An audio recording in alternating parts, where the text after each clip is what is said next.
ఎన్నికల వేడి అంతకంతకు పెరుగుతోంది. పోలింగ్ టైం దగ్గర పడుతున్న కొద్దీ పార్టీలన్నీ బ్రహ్మాస్త్రాల్ని బయటకు తీస్తున్నాయి. అందులో భాగంగా కాంగ్రెస్ రిలీజ్ చేసిన మేనిఫెస్టోకు పదును పెట్టింది. అందులోని కొన్ని కీలక అంశాలను బయటకు తీసి వాటిని జనంలోకి తీసుకెళ్లేందుకు ముమ్మర ప్రయత్నాలు చేస్తోంది.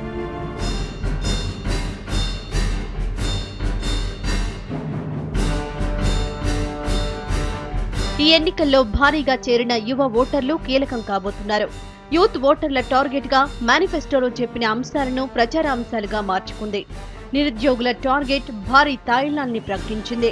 ఉద్యమంలో కీలక పాత్ర పోషించిన యువతను గుర్తించి వాళ్లకు రిక్రూట్మెంట్ పరిమితిని 40 ఏళ్లకు పెంచుతామన్న హామీని బలంగా తీసుకెళ్తోంది. ఇక నుంచి ఏటా 1,00,000 కొత్త ఉద్యోగాల భర్తీకి హామీ ఇచ్చింది. అన్ని రకాల బ్యాక్లాగ్ పోస్టులు, టీచర్, లెక్చరర్ ఖాళీలను ఏడాదిలోపే భర్తీ చేస్తామని హామీని ప్రచారాస్త్రంగా వాడుకుంటోంది.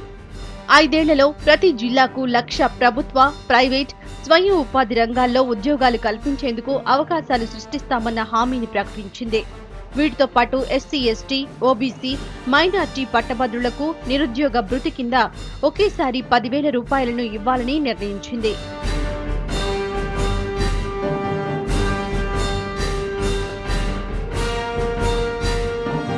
యువతకే కాదు ఉద్యోగులకు హామీల వర్షం కురిపించింది కాంగ్రెస్. ఉద్యోగ వర్గాన్ని ఆకట్టుకునేందుకు భారీ తాయిలాలను ప్రకటించింది. రాష్ట్ర ప్రభుత్వ ఉద్యోగులకు పదవీ విరమణ వయసును 60 ఏళ్లకు పెంచేందుకు కృషి చేస్తామని హామీ ఇచ్చారు. కాంట్రాక్ట్ కార్మికులను 8 ఏళ్ల సర్వీస్ నిండగానే రెగ్యులరైజ్ చేస్తామని హామీ ఇచ్చింది.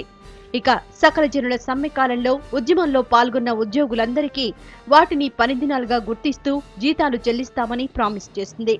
వీటితో పాటు నామినేటెడ్ డే మొదలైన నాటి నుండే ఉద్యోగులందరికీ ప్రత్యేక తెలంగాణ ఇంక్రిమెంట్ ఇస్తామని ప్రకటించింది. ఇప్పటికే ఉద్యోగ సంఘాలతో చర్చలు జరిపింది కాంగ్రెస్. మద్దతు కోసం విభజనలో ఆప్షన్ల విషయంలో క్లారిటీ ఇచ్చినట్టు తెలుస్తోంది. దాంతో కన్విన్స్ అయిన ఉద్యోగ సంఘాలు కాంగ్రెస్ కు మద్దతు కూడా ప్రకటించాయి. దాంతో కాంగ్రెస్ రెట్టించిన ఉత్సాహంతో మరికొన్ని హామీలకు పదును పెట్టింది. అందులో భాగంగా ముఖ్యంగా యువత, ఉద్యోగులను టార్గెట్ గా ఈ హామీలను బలంగా తీసుకెళ్లేందుకు ప్లాన్ చేసింది. కాంగ్రెస్ ను గట్టెక్కించేందుకు ఇవి ఎంతగానో ఉపయోగపడతాయన్నది కాంగ్రెస్ అంచనా. మరి ఫలితాలు ఎలా ఉంటాయో చూడాలి.